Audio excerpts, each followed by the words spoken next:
बिहार के सीएम नीतीश कुमार दिल्ली में हैं। आज 19 तारीख है, 19 दिसंबर है। इंडिया गठबंधन की बड़ी बैठक दिल्ली के अशोका होटल में हो रही है।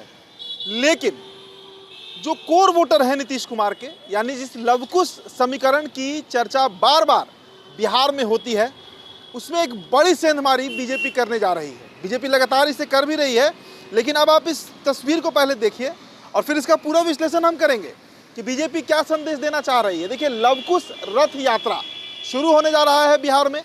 तारीख होगी 2 जनवरी 2024, यानी नए साल 1 तारीख को मनाया जाएगा और 2 तारीख से बिहार में एक भव्य यात्रा निकलने वाली है। यात्रा का नाम लवकुश रथ यात्रा रखा गया है और लवकुश का तस्वीर दिखाया गया है। अब लवकुश जो हमारे पुराणों में जिक्र है कि लवकुश जो है, रामायण में इसका जिक्र आपको मिलेगा, वो भगवान राम के बेटे हैं। माता सीता इन्हें जन्म देती हैं। जब वो महर्षि वाल्मीकि के आश्रम में रहती हैं तो लव और कुश का जन्म होता है और वही लवकुश जो है उसे बिहार में और देश में कोयरी और कुर्मी के नाम से जाना जाता है। मतलब लवकुश समाज जो है बिहार का, देश का कोयरी कुर्मी समाज जो है, वो भगवान राम का वंशज है। इस बात को अभी राजस्थान में जो दिया कुमारी है उन्होंने स्वीकार भी किया कि वो कुशवाहा की वंशज है, कुशवाहा समाज से आती हैं। अब 2 जनवरी से जो यात्रा शुरू होगी वो बिहार के प्रखंड से लेकर पंचायत तक जाएगी।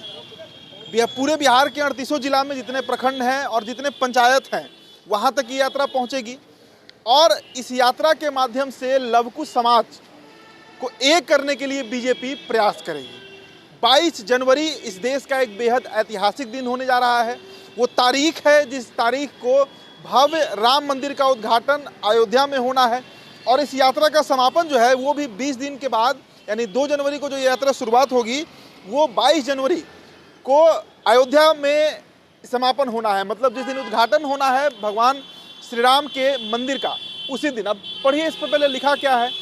लिखा है कि हम सबों के पूर्वज मर्यादा पुरुषोत्तम श्री रामचंद्र जी के जन्म स्थान अयोध्या जी में भव्य मंदिर निर्माण करने के लिए देश के यशस्वी प्रधानमंत्री श्री नरेंद्र भाई मोदी जी को कोटि कोटि बधाई संदेश। कई नेता का इस पर फोटो लगा है, जिसमें सबसे बड़ा जो चेहरा है वो खुद भाजपा के प्रदेश अध्यक्ष सम्राट चौधरी हैं। सम्राट चौधरी के साथ साथ विजय सिन्हा है, हारी सहनी है विधान परिषद के नेता प्रतिपक्ष, और आरसीपी सिंह को इसमें दिखाया गया है जो खुद कुर्मी समाज से आते हैं, जेपी वर्मा।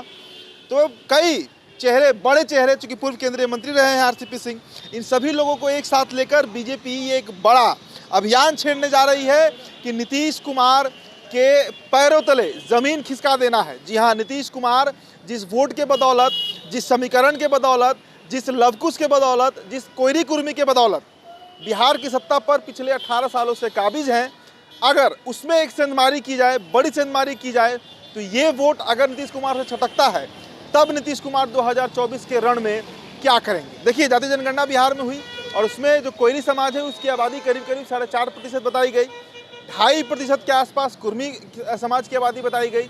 दोनों को अगर संयुक्त रूप से जोड़ा जाए तो यह आबादी करीब 7% हो जाती है और ये एक बड़ा वोट बैंक है। एक बड़ा वोट बैंक है जो तय करेगा 2024 के रण में जीत किसे मिलेगी। और सिर्फ 2024 नहीं, 2025 के विधानसभा चुनाव जो बिहार में होंगे उसमें भी यह समीकरण बेहद कारगर साबित होने जा रहा है। तो बीजेपी ने पोस्टरों से पाट दिया है दफ्तर को और अब ये पोस्टर जो है वो पटना के कई जगहों पर लगने जा रहे हैं। तो इस पोस्टर के माध्यम से आप इस बात को समझिए कि बीजेपी एक बड़ा मैसेज लवकुश समाज को दे रही है कि भगवान राम के ये वंशज हैं और उन्हीं भगवान राम के मंदिर का निर्माण जो है वो बीजेपी कराई है।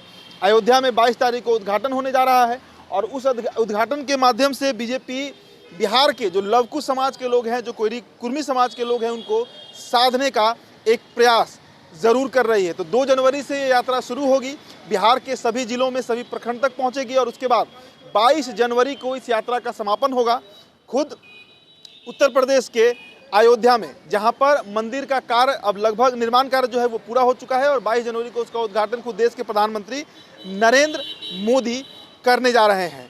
तो फिलहाल इस रिपोर्ट में इतना ही। बहुत बहुत शुक्रिया।